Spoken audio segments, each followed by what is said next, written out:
Então, nos últimos meses, não param de falar sobre uma onda de pó branco, de ondas que estão invadindo a França e a Europa, especialmente os portos franceses. A gente é atingida por essa onda sem questionar sua origem, mas ao perguntar, percebe que vem principalmente da França e das Antilhas. Estava analisando os números do quilo vendido no varejo. Nos últimos anos ficou em torno de 27 a 28 mil. Agora está em 20 mil, 21 mil, mostrando que está chegando em massa. Falamos muito sobre isso, sobre a chegada nos portos franceses e pessoas que se matam entre si por esse mercado. Mas pouco se fala sobre sua origem. Não me refiro aos países produtores, mas sim aos departamentos franceses Guadeloupe e Martinica, principais fornecedores da cocaína consumida na França. 55% da cocaína apreendida na França vem das Antilhas Francesas. Isso ocorre porque nos últimos anos o mercado americano está saturado. Nos últimos anos, desde o início dos anos 2000, o mercado americano está saturado. Hoje, muitas pessoas recorrem ao fentanil e outras drogas químicas. E também a cocaína é produzida na Colômbia, claro, no Peru e na Bolívia. Lá a produção se multiplicou por 10 nos últimos anos. Ao mesmo tempo, os esforços da DEA americana também foram multiplicados por 10. E então, a cocaína chega em massa à Europa porque o mercado americano está saturado, porque a produção nos países andinos se multiplicou por 10 e porque as Antilhas Francesas, ficam bem em frente à Colômbia e à Venezuela. A Venezuela é a maior porta de saída ao norte, junto com o Brasil ao sul, em direção à África e à Europa, para a cocaína. As Antilhas Francesas, conhecidas como Arco Antilhano, há muito tempo são ponto de trânsito do tráfico para a Europa.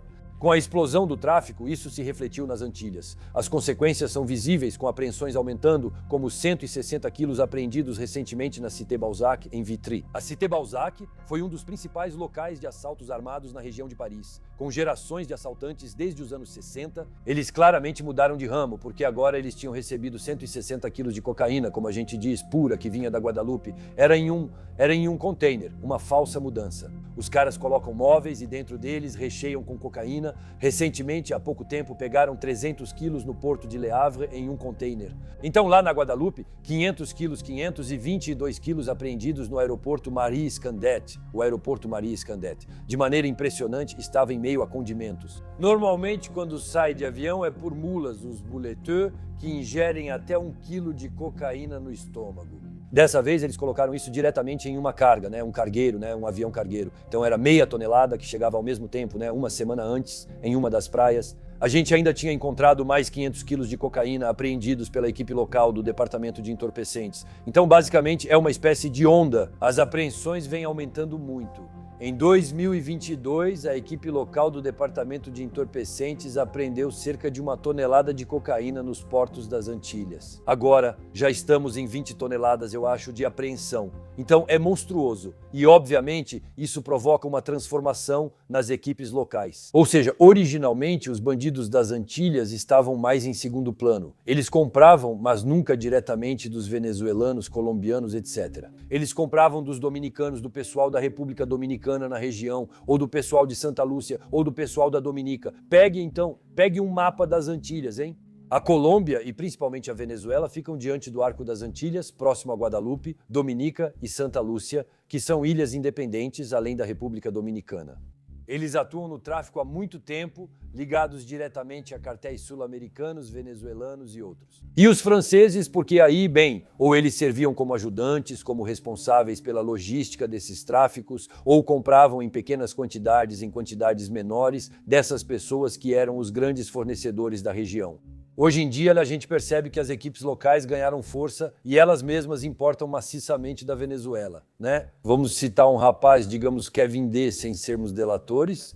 Esse é o primeiro grande caso, aliás, em 2013, no porto de Le Havre, 500 quilos em um container que vinha da Martinica ou de Fort-de-France, nesse caso, quem estava na operação era um cara chamado Kevin D. Então, Kevin D. É simples, é um pouco o percurso dessas pessoas, por isso é interessante falar sobre isso. Ou seja, pequeno traficante local, ele acaba preso na Martinica, na cadeia, e aí ele conhece venezuelanos na prisão que estão lá, obviamente, por causa da droga, por tráfico de entorpecentes. Ele fará contatos e industrializará seu negócio com a ajuda de algumas pessoas na França continental. A vantagem das Antilhas Francesas é estar na França, o que facilita as conexões. Foi então que vimos que estava decolando. Já faz 12 anos que grandes quantidades chegam de lá. Por exemplo, fala-se muito na França agora sobre a Desert Mafia, sobre todos esses grupos em Marsella, etc. E esquecemos das equipes que estão crescendo. Lá tem o procurador-geral da Guadalupe, Éric Morrel, que fez uma coletiva de imprensa há algum tempo. Ele dizia, mas deveríamos falar da Section Criminelle. Então não é o grupo da Europa, hein? É claramente uma equipe local e de suas ramificações internacionais, ou seja, nos países que enviam, como a Venezuela, mas também na Europa. E não só na França, na Alemanha, de acordo com as investigações, etc. Vê-se que há grandes ramificações internacionais, são pessoas que começam a atuar na base. Quando você lida com toneladas de cocaína, aí você já está jogando no nível dos grandes. Então, como é que a cocaína chega, hein? Em grande quantidade. Da Venezuela, Ilha Margarita e outros lugares. Ilha Margarita, você tem... Na Venezuela, isso ocorreu por muito tempo. Grandes barcos de pesca de madeira, robustos, com motores potentes, semelhantes a um golfeste marítimo, mas artesanal, como pateras, barcos de pescadores. São algumas horas da Ilha Margarita. Atualmente, eles preferem lanchas cigarette, iguais aos de Miami Vice nos anos 80, lanchas rápidas que transferem a carga para barcos de pesca e veleiros. Isso chega diretamente nas praias, como em Basse-Terre, recentemente na Guadalupe, onde pegaram os 400 quilos na praia.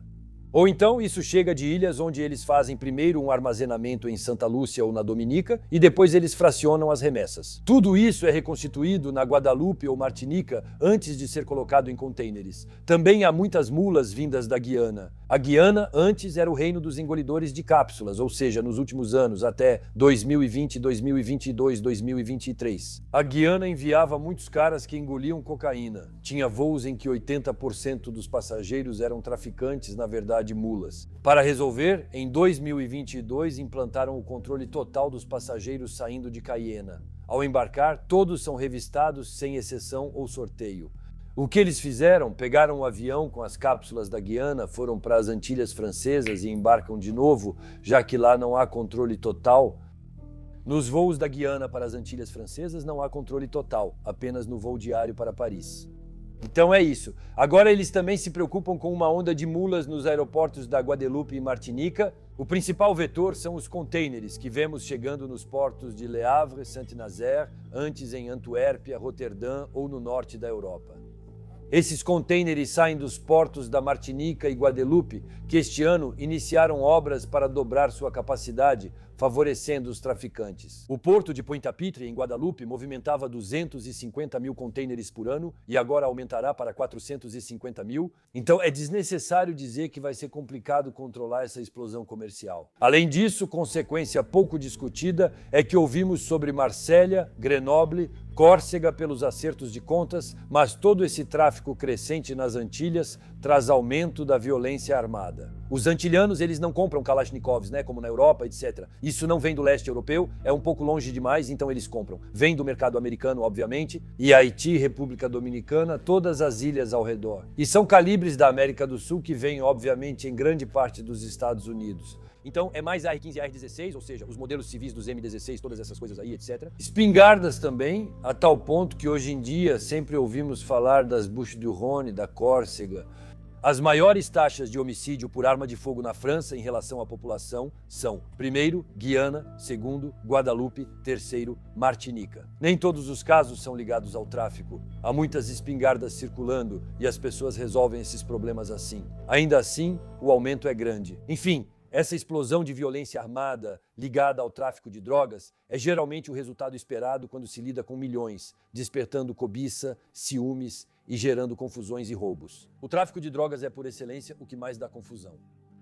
Obviamente, você é obrigado a sacar as armas. Então, claro, as Antilhas, não vamos estigmatizar a população antilhana, É a população antilhana que é vítima de todas essas pessoas e de toda essa violência e da corrupção que vem junto, porque eu quero dizer que o corolário também do tráfico e dos milhões tem a violência, mas tem a corrupção. E, aliás, as Antilhas hoje têm o maior e mais alto índice de corrupção da França, Com o maior índice de funcionários públicos, etc., que recebem propina ou que já receberam propina. Então, obviamente, quem sofre com tudo isso é a população local, com essa degeneração econômica e social. Não é à toa, pois as taxas de desemprego entre jovens são absurdas na Guadalupe e também na Martinica. Além disso, houve revoltas contra os preços altos, manifestações no último inverno, especialmente na Martinica, na Guadalupe também.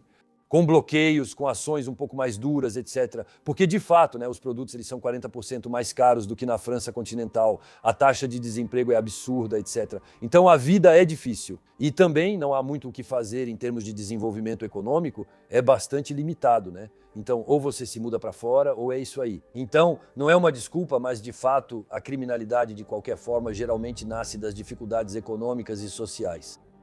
Isso não é, mais uma vez, não é nos países mais ricos e mais desenvolvidos que a juventude vai se envolver em histórias criminosas. Falam muito pra gente sobre Bouches du Rhône, Córcega, Marsella, Desert Mafia, ou Rennes, ou Grenoble, etc.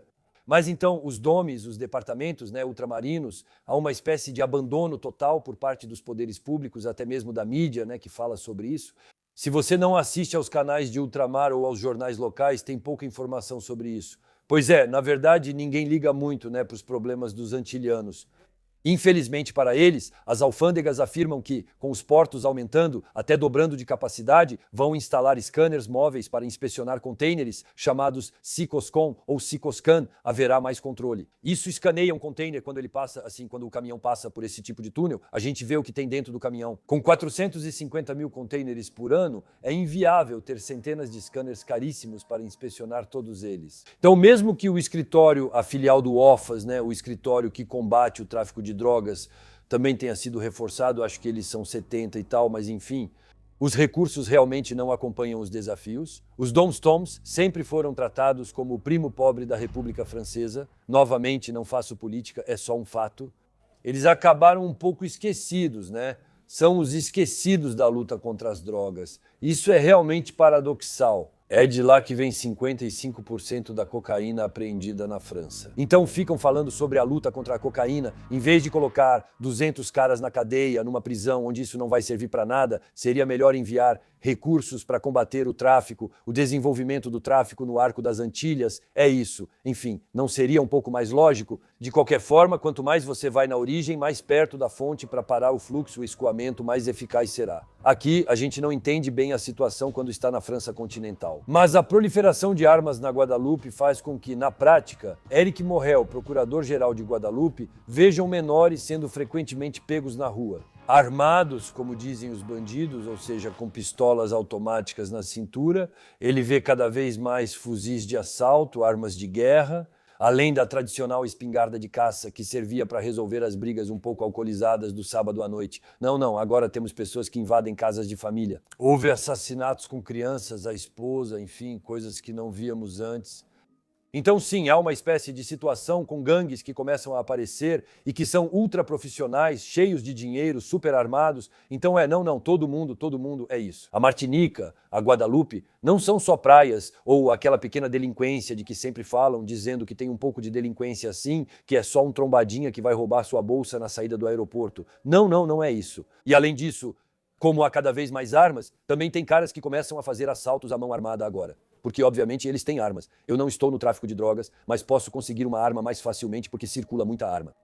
Então eles também têm uma explosão de assaltos. É isso. Então, né, o corolário dessas histórias de tráfico de drogas é que isso também cria um mercado local. Esqueci de dizer isso para os consumidores. A cocaína antes não permanecia na Guadalupe ou Martinica, ela seguia viagem. O mesmo ocorre nos países africanos de trânsito. Há anos a cocaína vem da América do Sul e faz escala na África Ocidental. E aí, da mesma forma, localmente, pessoas que eram pagas só para descarregar 3 pacotes e colocá-los de novo em um container, pessoas locais, o que acontece? Elas não são pagas em dinheiro. Essas pessoas são pagas em mercadoria, como acontece nas Antilhas. Você faz o meu serviço, eu te dou 10 quilos, eu te dou 20 quilos, eu te dou 30 quilos e eles ainda trazem mais, sabe? Então agora que eles são parte do esquema, o que eles fazem? Eles tiram uma parte do que vai ser enviado para a Europa. Quem separa 20, 30 ou 50 quilos vai vender localmente para um amigo, que então cria um mercado local, consumo e pequena delinquência. Ou seja, roubos e agressões para conseguir dinheiro para drogas quando se é viciado. Isso vai desenvolver o mercado do crack. Bom, é isso. Então, realmente, a gente só conhecia o crack nas Antilhas, que era meio que uma praga. É isso. Atualmente, o consumo de cocaína predomina, como em todo lugar, com produto puro e barato, o que gera muita violência. Realmente é uma praga.